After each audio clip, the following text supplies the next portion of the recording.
My girlfriend warned me during an argument, "Keep pushing me, and you'll regret what happens next." I replied, "Is that a threat?" She doubled down. So I called her bluff by leaving first.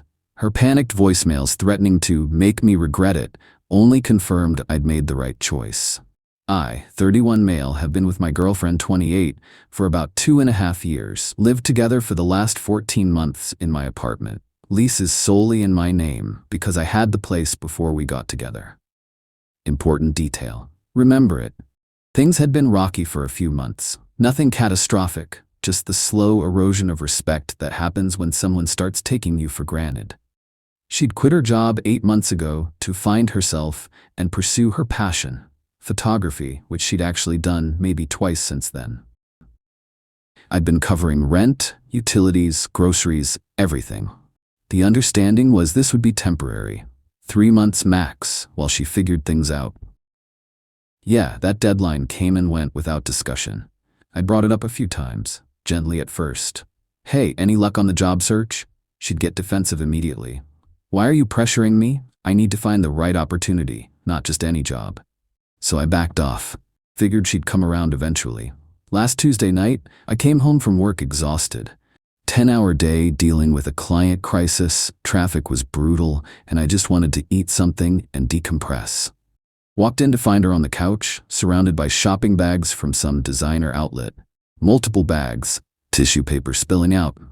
"Hey babe, look what I got."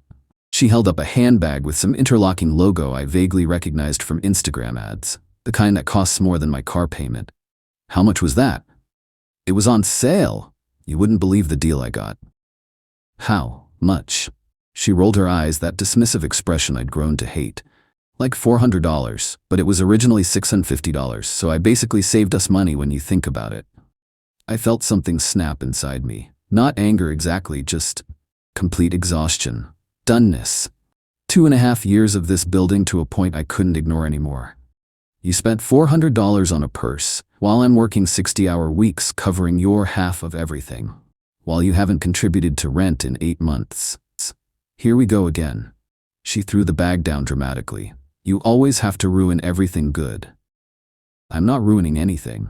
I'm asking how you justify spending $400 when you're supposedly broke and job hunting." "I am job hunting, and I contribute in other ways. I clean, I cook, I do all the emotional labor in this relationship." "You ordered DoorDash 3 times this week. On my card. The dishes have been in the sink for 4 days. And emotional labor? You mean complaining about your mom while I listen?" That set her off. She started listing everything she'd sacrificed for our relationship. Her career, that she quit without discussion. Her social life, she went out with her friends constantly, always on my dime. Her best years were both in our early 30s, not exactly ancient. I stayed calm. Maybe that's what set her off. The calmer I got, the more unhinged she became. I've learned that people who are used to getting their way through emotional manipulation hate nothing more than someone who won't engage. "You know what your problem is?" She was standing now, finger pointed at my face, close enough I could smell the wine on her breath. "You're cheap, you're controlling, and you don't appreciate anything I do for you. I could have any guy I want, and I chose you, and this is how you repay me. I appreciate plenty. What I don't appreciate is being treated like an ATM while you find yourself on my dime." She laughed, not a nice laugh. "You think you're so smart, you think you've got everything figured out. I think I'm tired of this conversation. Keep pushing me." Her voice went cold, like flipping a switch. "Keep pushing me, and you'll regret what happens next." Something about her tone made my skin crawl. This wasn't just an angry threat tossed out in frustration. There was calculation behind it. Planning. "Is that a threat?" She smiled, a smile I'd never seen before and hoped to never see again. "It's a promise. You have no idea what I'm capable of. Push me out that door and I will make your life hell. I know things, I have evidence of things. One phone call and your life is over. Your job? Gone. Your reputation? Destroyed. You want to play games with me?" "Evidence of what? What the hell are you talking about? Try me and find out. Go ahead, call my bluff, see what happens." I stood there for what felt like minutes, really looking at her. This woman I'd loved, shared a home with, built 2 years of memories with. and I saw it clearly for the first time, like suddenly being able to see through a mask I hadn't even realized she was wearing. The manipulation, the entitlement, the implied threats she'd been making in smaller ways for months. This was just the first time she'd said it out loud, confident that fear would keep me in line. "Okay," I said quietly. "Okay, what?" "I'm calling your bluff. We're done. Get your stuff and get out." Her face cycled through emotions like a slot machine. Shock, disbelief, rage, then something calculating that scared me more than the anger. "You can't kick me out. I live here. You're not on the lease. You don't pay rent. You don't even get mail here. You kept your parents' address for everything just in case. You told me that yourself. Legally, you're a guest who's overstayed. That's not. You can't just." "I can. And I am. You have until this weekend to get your things. I'll be staying at my buddy's place tonight. When I come back Sunday evening, I expect you gone." I grabbed my laptop bag, my phone charger, a change of clothes.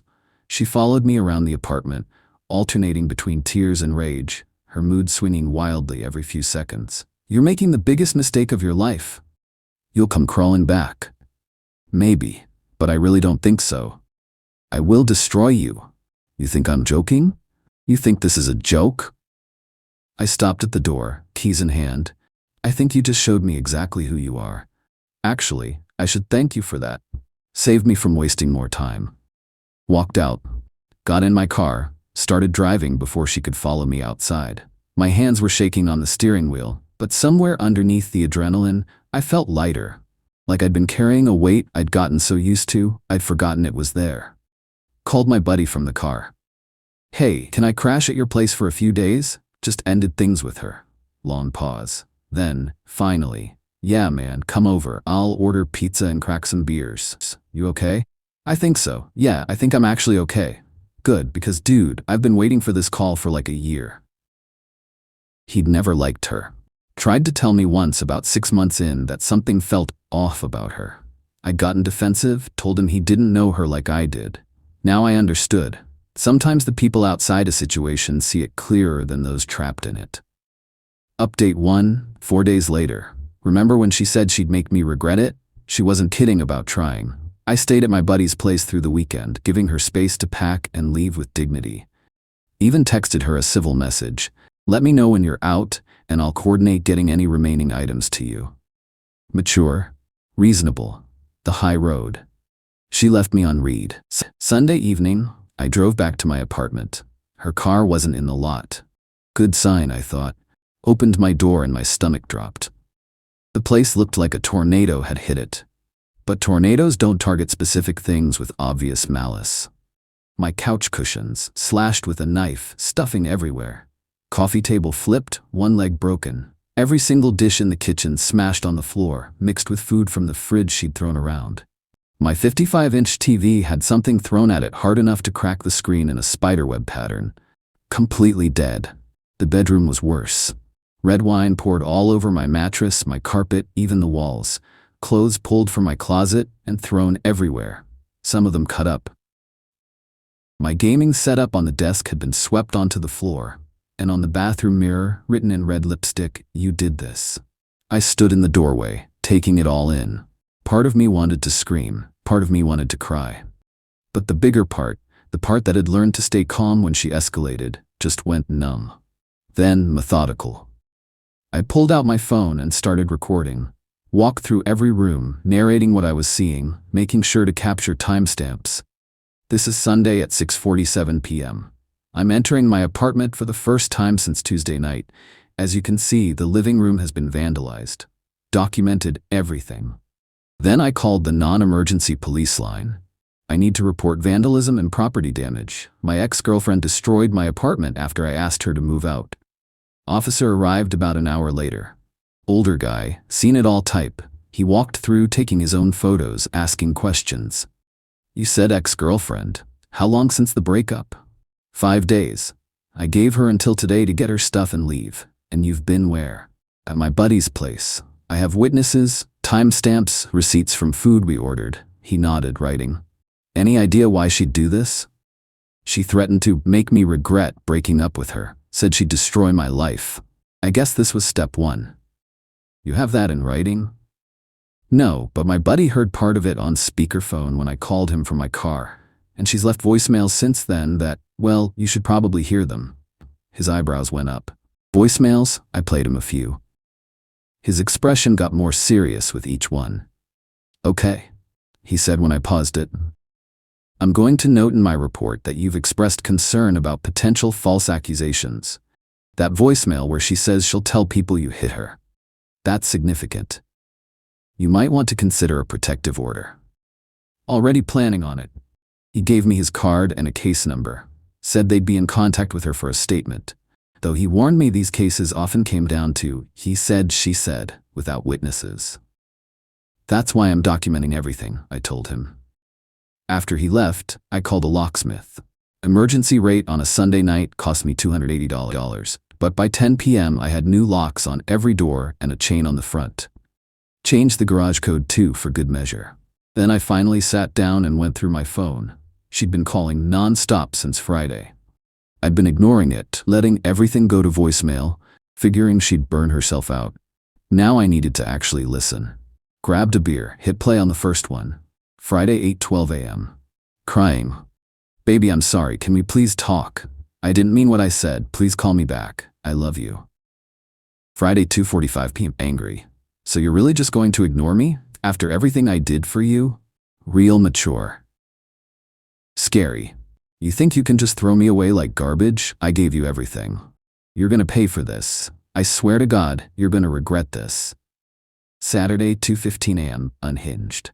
I know what you did at your company retreat last year. Remember that? I have photos. Everyone's gonna see what kind of person you really are. For the record, I have no idea what she's talking about. I played cornhole and had 2 beers. Saturday 10:30 a.m. Threatening. My dad is a lawyer. He's going to sue you for everything you own. You illegally evicted me. That's a crime. Enjoy prison, jerk. Saturday 6:45 p.m. The one that made my blood freeze. I'm gonna tell everyone you hit me. Let's see how your job feels about employing a woman beater. Let's see how your family feels about their precious son. One phone call, that's all it takes. Sunday 1:23 a.m. Pure venom. You ruined my life. I hope you know that. You ruined my life, and I'm going to ruin yours. Fair is fair. You brought this on yourself. I saved every single voicemail, backed them up to 3 different cloud services, emailed copies to myself with timestamps. Then I called my buddy. Dude, I need you to write down everything you remember from Tuesday night. Exact words if you can. What you heard on speaker when I called from my car, what I told you when I got to your place, your observations of my emotional state. Everything. Date it and sign it. Why? What's going on? I told him about the voicemails, the apartment, the explicit threat to accuse me of domestic violence. Long silence. Then, holy, yeah, I'm writing it down right now. You need a lawyer, man, like yesterday. I know, first thing tomorrow. Update 2, 2 weeks later. Things escalated faster than I expected, and dirtier. Monday morning, after discovering the damage, I called into work and went straight to a lawyer. Family law specialist with experience in protective orders. Showed her everything. The voicemails, the photos, the police report, my buddy's written statement. Her assessment. This is actually a strong case. She's essentially documented her own intentions before acting on them. The voicemail threatening false accusations is particularly valuable if she follows through. We filed for a protective order that afternoon. Cost me $500 between the consultation and filing fees. Money I didn't have sitting around, but you can't put a price on not going to jail for something you didn't do. The cease and desist was sent Tuesday morning. By Tuesday afternoon, my phone rang from an unknown number. Against my better judgment, I answered. How dare you send me legal papers? Her voice was shaking with rage. You're trying to intimidate me. After what you did. I'm not supposed to talk to you directly anymore. Please communicate through attorneys if you have something to say. I don't have an attorney because I don't have any money because you kicked me out and left me with nothing. That's not my responsibility anymore. Don't call me again. I hung up. She called back 8 times over the next hour. I let each one go to voicemail. Wednesday brought her mother into the mix. My lawyer had warned me this might happen, but I wasn't prepared for the sheer audacity. The woman showed up at my workplace. marched into the front office at 10 a.m., demanding to speak with my supervisor about her daughter's abusive ex-boyfriend. I was in a meeting when my manager's assistant texted me, "There's a woman here claiming to be your ex's mother. She's loud." My stomach dropped, but I'd prepared for this. I excused myself from the meeting, grabbed my folder of documentation from my desk, and went to my manager's office. He was standing outside, looking uncomfortable. "Your ex's mother is making some serious accusations. Before I involve HR, I want to hear your side." I handed him the folder. Police report for the vandalism she did to my apartment. Photos of the damage. Voicemails where she threatens to falsely accuse me, specifically the one where she says, and I quote, "I'm going to tell everyone you hit me." He took the folder, flipped through it. His expression changed from concern to something harder. "She said this before any alleged incident?" "She said she was going to say it. Because she was angry I ended the relationship. I've never laid a hand on her. Never." "Wait here." He went to the lobby. I couldn't hear the conversation, but I heard her mother's voice getting louder, more shrill, then cutting off abruptly. Security got involved. 10 minutes later, my manager came back. "She's been escorted out and warned that any return will result in police being called. I've documented this for HR as well." He handed me back my folder. "I'm sorry you're dealing with this, but I'm glad you had documentation." "Me too. Thank you for listening before assuming. You've worked here 8 years, I know your character, but not everyone would give you that benefit of the doubt. You're doing the right thing protecting yourself." That weekend brought more escalation. My landlord called Saturday morning. "Hey, I got a strange call from someone claiming to be your ex-girlfriend's father. He's threatening legal action against me for allowing you to illegally evict his daughter. Said she was a legal tenant and I violated her rights. She was never on the lease. Never paid rent directly. All her mail still went to her parents' address." That's what I figured. Just wanted to verify. Also, he mentioned something about you being dangerous and suggested I should check on the apartment for damages. I almost laughed. "She's the one who caused $3,200 in damages. I have a police report. Send me a copy. If they call again, I'll handle it." Then her father called ME directly. "Sunday night, unknown number. Young man, this is her father. I'm an attorney, and I'm advising you that you've exposed yourself to significant legal liability. Illegal eviction, emotional distress, theft of her possessions. You're a paralegal at a real estate firm, not an attorney. I looked you up. And I haven't stolen anything. She took all her belongings. The only theft here is the $3,200 in property damage she caused, which is documented with police." Silence. I could practically hear his brain recalculating. "She, what? Ask your daughter about the vandalism. Ask her about the voicemails threatening to falsely accuse me of abuse. Ask her about sending her mother to my workplace. Then we can talk." He hung up without another word. 2 days later, my lawyer received a response to our cease and desist. Not from a lawyer, from her directly. A handwritten letter making the following demands. 1. $5,000 for emotional support she provided during the relationship. 2. The damage to my apartment was self-defense against my threatening behavior. 3. She had multiple witnesses to my abuse. 4. If I didn't drop all legal harassment, she would file criminal charges against me. My lawyer's response was 3 pages of legal devastation, essentially stating, "We have recordings of your client threatening false accusations. We have police documentation of felony vandalism. We have evidence of harassment against my client's workplace. Any false police report will result in immediate countercharges. We recommend your client obtain actual legal counsel before worsening her situation."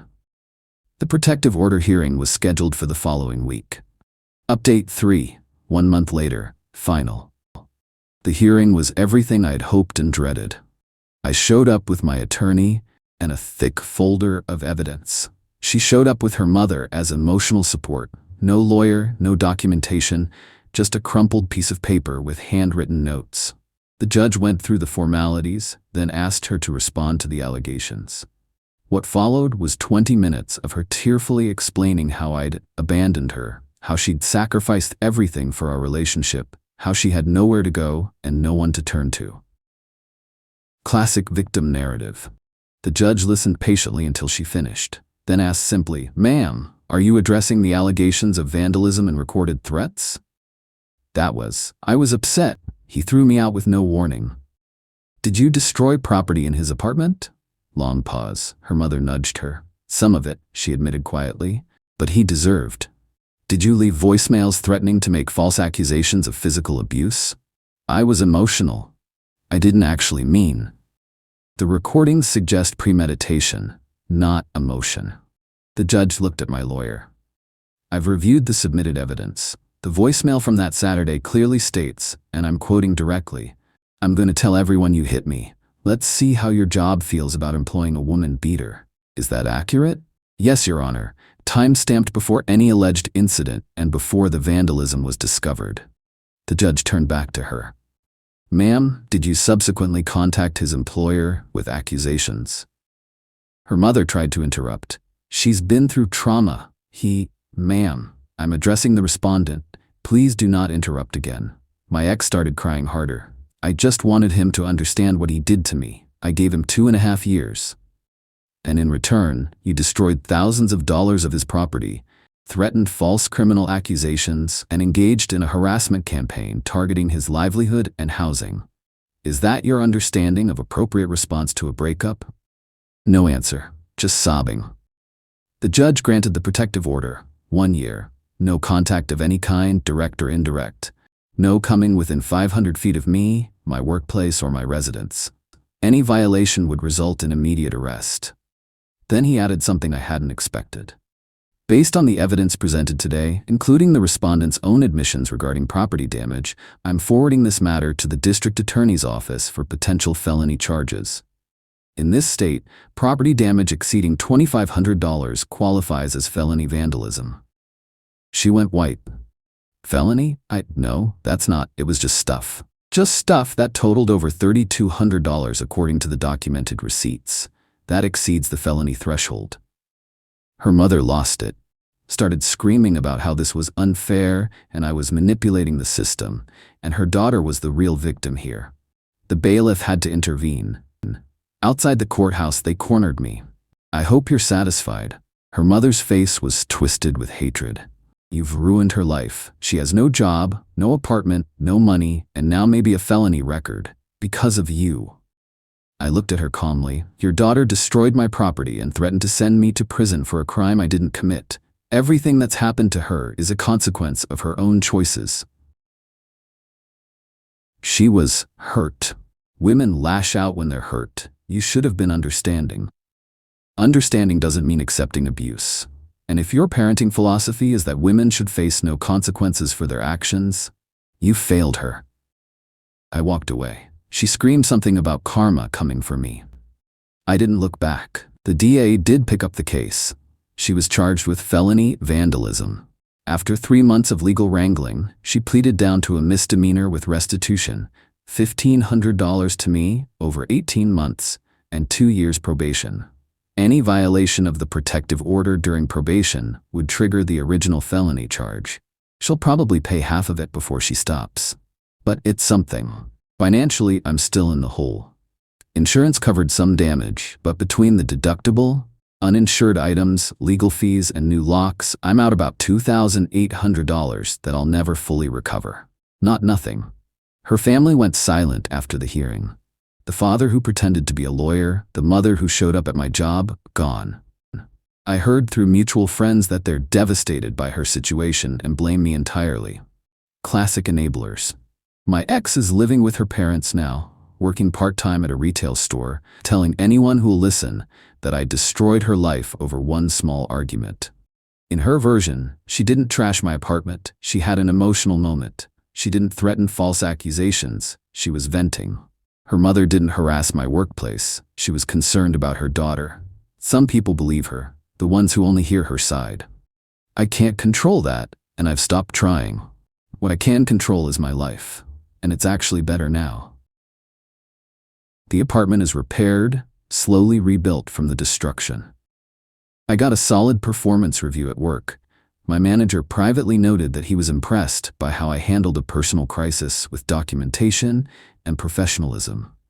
I've reconnected with friends I'd neglected during the relationship, people I'd slowly been isolated from without even realizing it. I started seeing a therapist, not because I'm broken, but because having someone threaten to lie to police about you does something to your head. The constant fear of false accusations, the paranoia about documentation, the way I flinch when unknown numbers call, that takes time to heal. Dating? Not yet. Not interested. I need to trust my own judgment again first. Looking back, there were red flags I ignored. The entitlement, the way she talked about exes, crazy, abusive, couldn't handle me. The small manipulations I brushed off as personality quirks. I won't make those mistakes again. My buddy said something that stuck with me. When she said, "You'll regret what happens next," she told you exactly who she was. That's not what partners say. That's what hostage takers say. You were smart enough to listen. He's right. The threat she thought would control me became the moment I woke up. And every escalation after, the voicemails, the vandalism, the harassment campaign, just confirmed what that moment revealed. She wanted me to stay out of fear. She wanted me to be so scared of her threats that I'd keep funding her lifestyle indefinitely, keep accepting her treatment, keep shrinking myself to make room for her demands. Instead, I left. And the only thing I regret is not leaving sooner.